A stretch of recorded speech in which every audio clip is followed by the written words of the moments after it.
नमस्कार, स्वागत आपका पॉइंट में। हम अध्याय 1 पढ़ रहे हैं, संख्याएं पुनरावृत्ति। हमने प्रश्नवाली 1 जो है हल करना शुरू कर दिया था।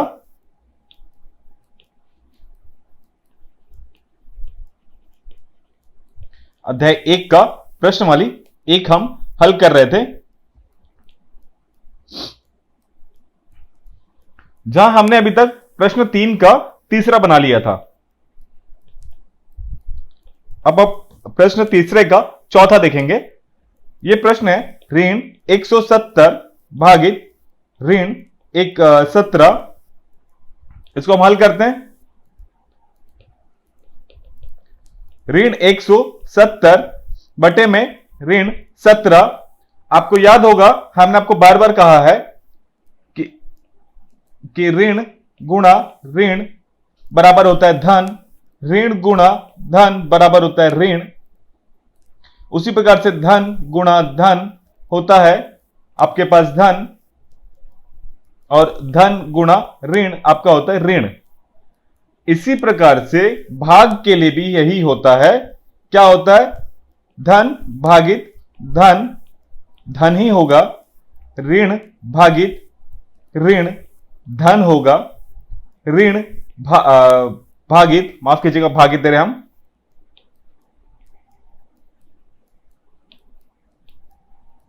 ऋण भागित धन ऋण होगा, और धन भागित ऋण ऋण ही होगा।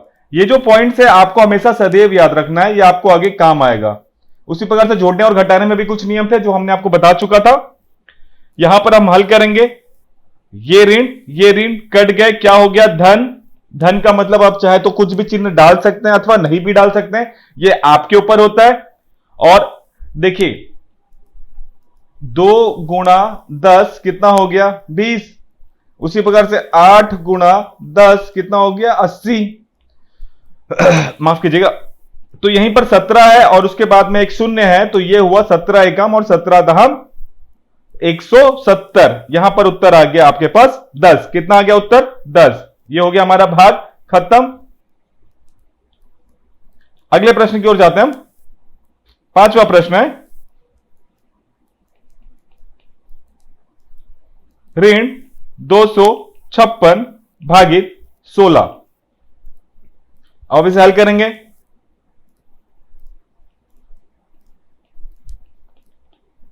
ऋण 256 भागित 16। अब देखिए, इसको काटने के हमारे पास 2-3 तरीके होते हैं। या तो अब इसे सीधा सीधा 16 से भाग दे दीजिए। काटने की विधि हम थोड़ा आपको आगे बताएंगे, काटने की विधि कैसे काटा जाता है, संपूर्ण तरीके से सरल कैसे किया जाता है। अभी हम आपको केवल भाग देना सिखाते हैं, जो आपने पहले भी किया हुआ है। 16 से हम भाग देंगे तो 16 एकम 16, 16 दूनी 32, तो 16 एकम हुआ 32, ज्यादा हो जा रहा है। इतना तो भाग आपको आता होगा, कक्षा 6वीं में आपने भाग देना सिखाया होगा। और नहीं भी आता तो अब इसे देख लीजिए, आराम से आ जाएगा। 16 256 है, हमने 16 एकम 16 किया, 16 हुआ, 16 दूना 32, 32 ज्यादा है इस 25 से, तो हम किससे देंगे?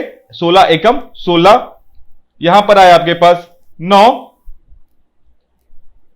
25 में से 16 गया तो आया आपके पास 9, और यहां पर है आपके पास 6, 16 छक्के 6 छक्के 36, हंसी लाई 3, 6 एकम 6 और 3 9, 16 छक्के 96, और ये आपका कट गया। तो आपके पास कितना आया उत्तर? 16। 16 तो आ गया, किंतु यहां पर क्या है? ऋण, और नीचे क्या है? धन। ऋण और भागित धन हो तो क्या उत्तर आता है? ऋण। क्या उत्तर आता है? ऋण। अभी हमने आपको यहां पर बताया है, यह आपको कंठस्थ याद रखना ही रखना है, क्योंकि जब तक आप इसे याद नहीं रखेंगे आपके लिए दिक्कतें आती रहेंगी। ठीक है, आगे बढ़ते हैं हम प्रश्न की ओर। 6वां प्रश्न है ऋण 170 भागित ऋण 1। इसका हम हल करेंगे। ऋण 170 भागित ऋण 1। अब ऋण और ऋण, या हमने देखा है ऋण और ऋण का भाग दिया जाए तो क्या आ रहा है? धन। तो यहां आपको धन का मतलब आप कुछ भी नहीं लिखेंगे तो भी उसका मतलब धन ही होता है। ठीक है, और किसी भी संख्या में एक से भाग देने पर उस संख्या के मान में कोई भी परिवर्तन नहीं होता है। गुणा करने में भी वही नियम लगता है आपको, यह हमने आपको बार बार बताया है और आगे भी बताते रहेंगे कि गुणा हो या भाग हो, अगर कोई भी संख्या का गुणा एक से हो रहा हो तो संख्या के मान में कोई परिवर्तन नहीं आता। उसी प्रकार किसी भी संख्या में एक से भाग दिया जाए तो उसके मान में किसी प्रकार का परिवर्तन नहीं होता है। किंतु यहां ऋण और ऋण आपस में धन हो गए और उत्तर आ गया आपके पास सिर्फ 170। ठीक है, अब हम आगे बढ़ते हैं।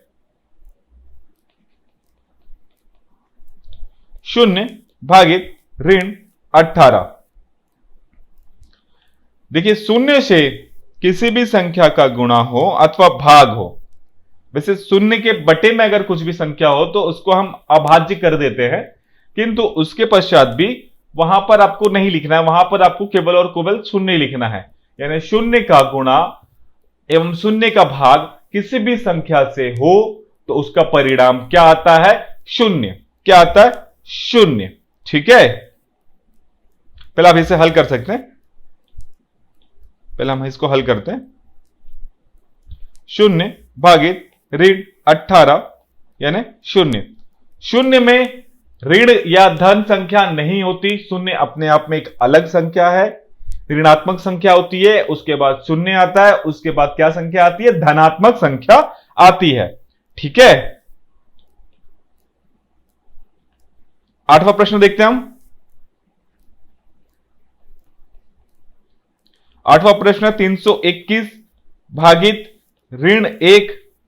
हमने अभी आपको बताया था, क्या किसी भी प्रश्न में, किसी भी अंक में ऋण या मतलब माफ कीजिएगा 1 से अगर हम भाग देते हैं, किसी भी संख्या में हम 1 से भाग देते हैं तो परिणाम उसका वही का वही रहता है।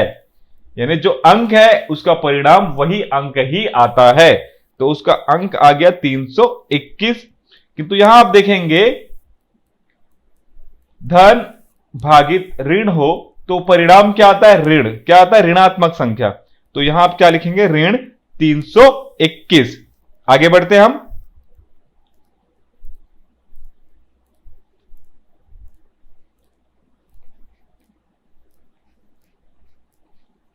इसका 9वां है 19 भागित ऋण 19। तो किसी भी संख्या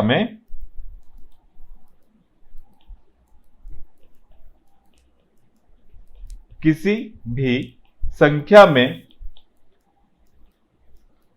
उसी संख्या से भाग देने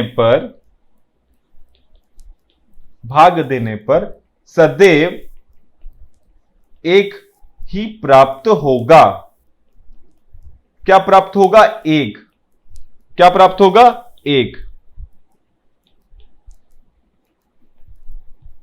2 भागित 2 करते हैं हम तो कितना आता है? 1 आता है। उस प्रकार से 3 भागित 3 करेंगे तो 1 का आएगा। तो 19 से आप ऋण 19 का भाग दिए तो पहले तो ये उत्तर आ गया 1, किंतु यहां पर क्या है? ऊपर धन है, नीचे ऋण है, तो जो परिणाम आएगा वो किस में आएगा? ऋण में। किस में आएगा? ऋण में। अगले प्रश्न की ओर जाते हैं हम।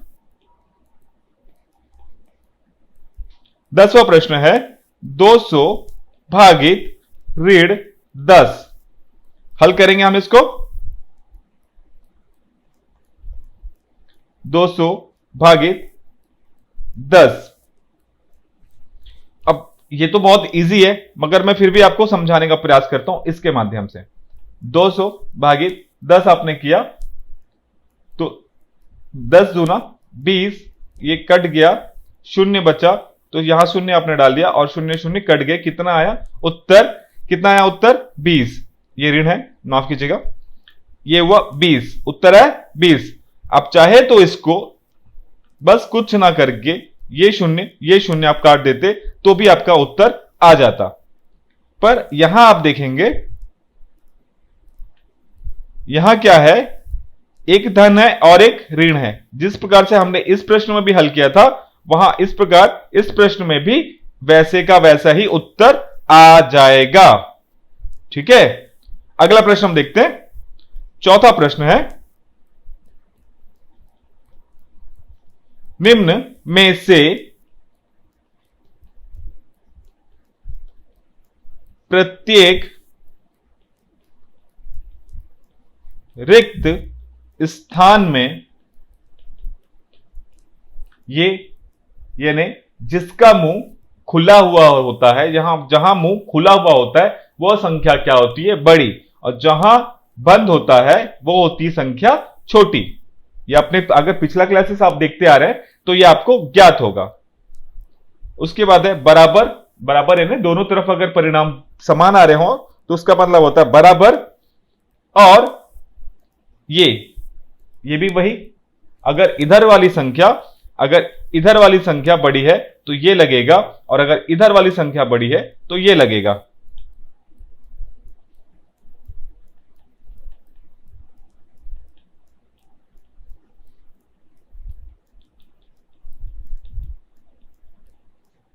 ठीक है,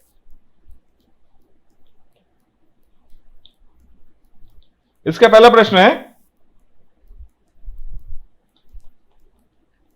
ऋण 3 धन ऋण 4, यहां है ऋण 4 और ऋण 3। कुछ चीजें जो मैंने आपको बताई होगी, आपको अगर ध्यान नहीं है तो हम क्लास में वापस पुनः दोहराने का प्रयास करते हैं।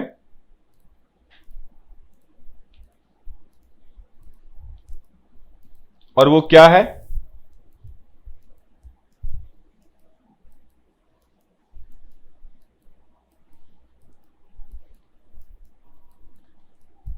दो ऋण संख्या अगर आपको ऐसा दिख रहा है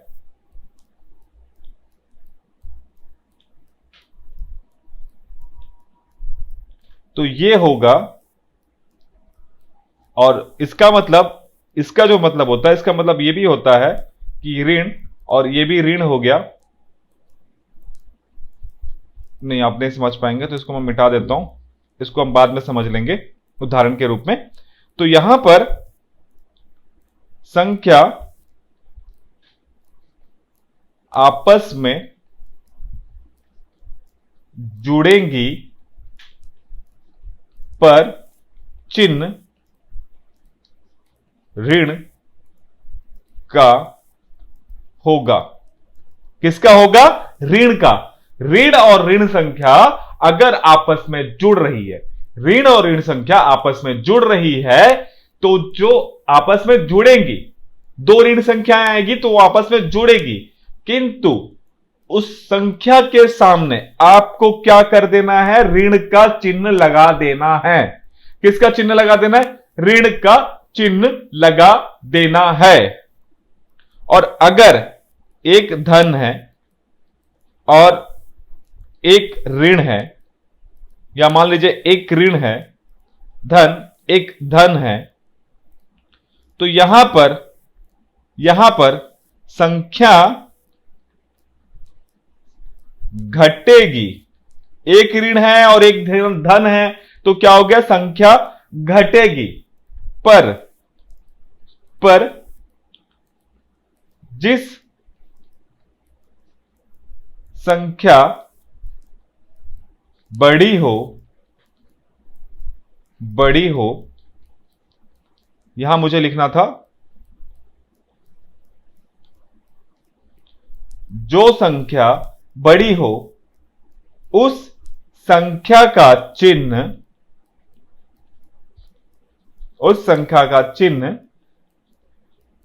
हम लगा देते हैं। मान लीजिए ऋण वाली संख्या बड़ी है और धन वाली संख्या छोटी है, तो वो संख्या आपस में घटेगी और जो परिणाम आएगा या उत्तर आएगा वो किस में आएगा? ऋण में, क्योंकि ऋण वाली संख्या क्या है? बड़ी है। अगर वहीं पर ऋण वाली संख्या छोटी है और धन वाली संख्या बड़ी है तो वो दोनों आपस में क्या होंगे? घटेंगे। पर चिन्ह किसका लगेगा उत्तर में? धन का, क्योंकि धन वाली संख्या बड़ी थी। आपको बस ऐसे याद रखना है। और ये जो चीज है, ये जो मैंने आपको अभी बताया है, ये और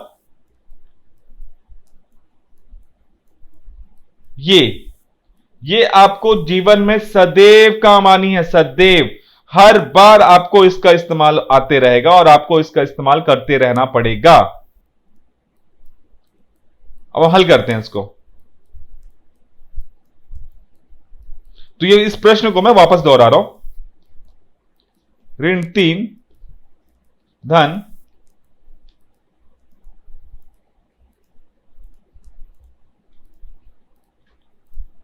ऋण 4, यहां पर आपको चिन्ह लगाना है, ऋण 4 और ऋण 3। अब देखिए, आपको मैं पहले बताते चलता हूं।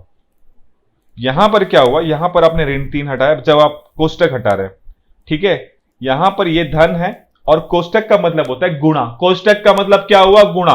कोष्टक के बाहर अगर कोई संख्या है और उसके बाद कोष्टक है, उसका मतलब उस संख्या के साथ गुणा हो रहा है या उस चिन्ह के साथ गुणा हो रहा है। तो यहां पर क्या है, धन, और यहां पर क्या है, ऋण। धन और ऋण, धन और ऋण, धन और ऋण, धन और ऋण, क्या हुआ, ऋण। धन और ऋण क्या हुआ, ऋण। क्या हुआ, ऋण। ऋण 4, ऋण 4। और यहां पर क्या था, ऋण 4। यहां पर क्या है, ऋण। यहां पर क्या है, यहां पर क्या है, ऋण। यहां पर क्या है, कोष्टक का मतलब गुणा, कोष्टक का मतलब गुणा। और यहां पर क्या है, ऋण। ऋण और ऋण, ऋण और ऋण, ऋण और ऋण, ऋण और ऋण, क्या हुए आपस में, धन। क्या हुए, धन।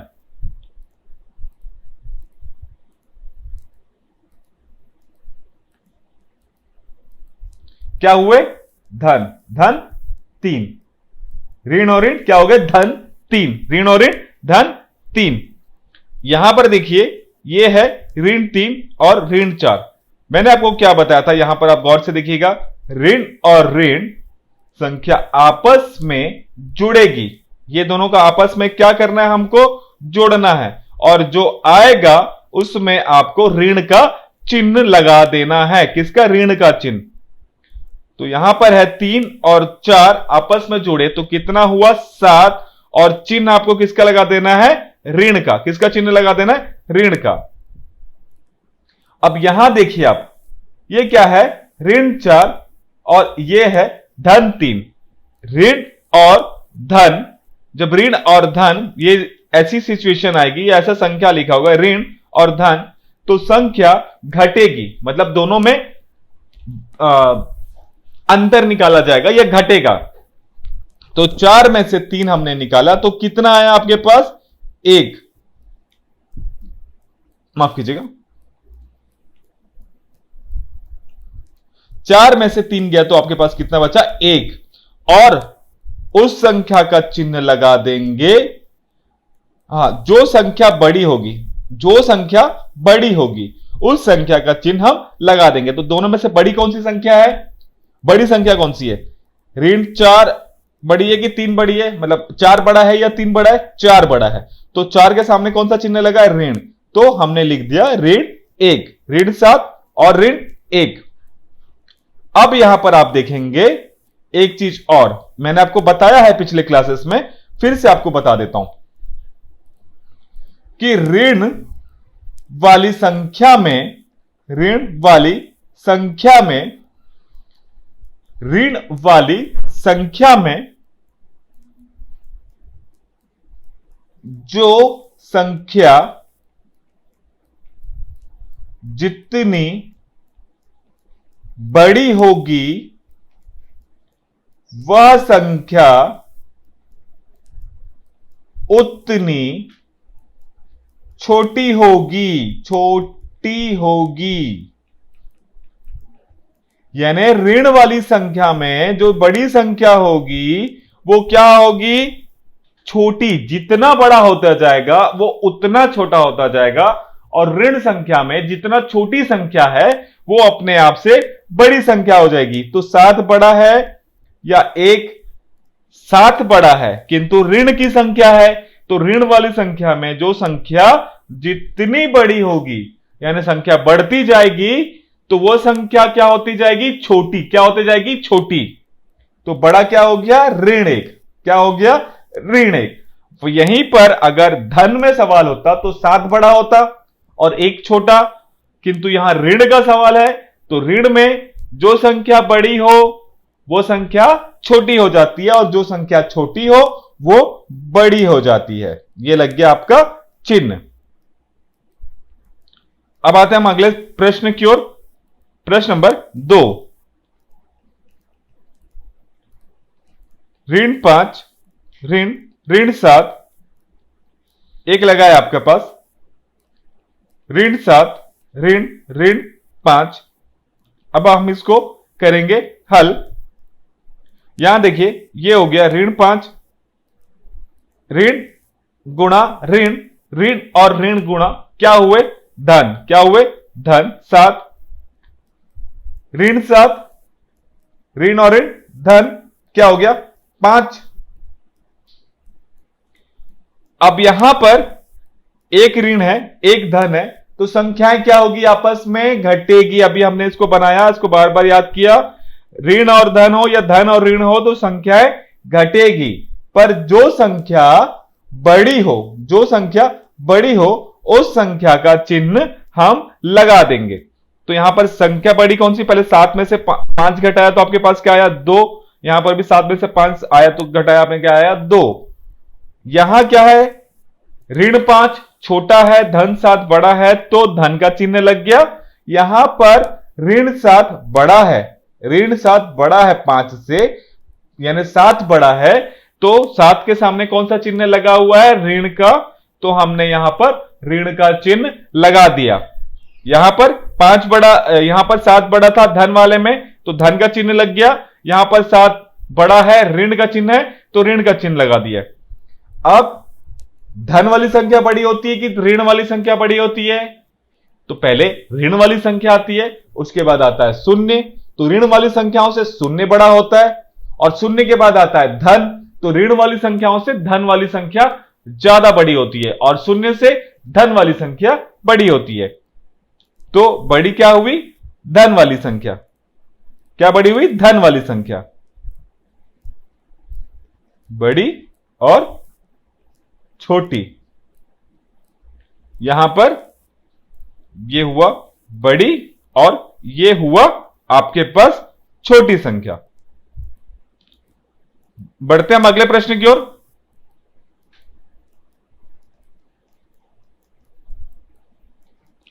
ऋण 2 गुणा ऋण 8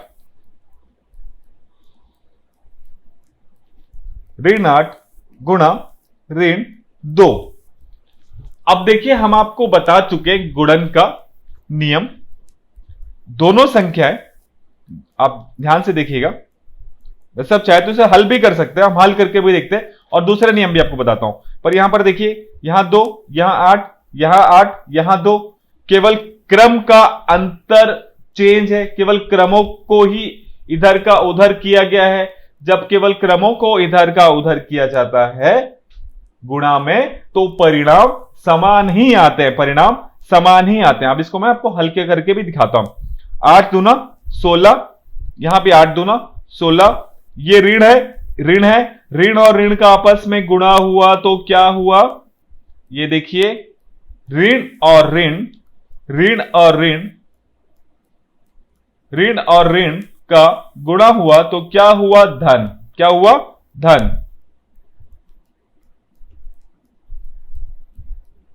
धन आ गया। अब उत्तर में क्या आया आपके पास? बराबर। किसका चिन्ह आ गया? बराबर का चिन्ह आ गया। अगले प्रश्न की ओर बढ़ते हैं। चौथा प्रश्न है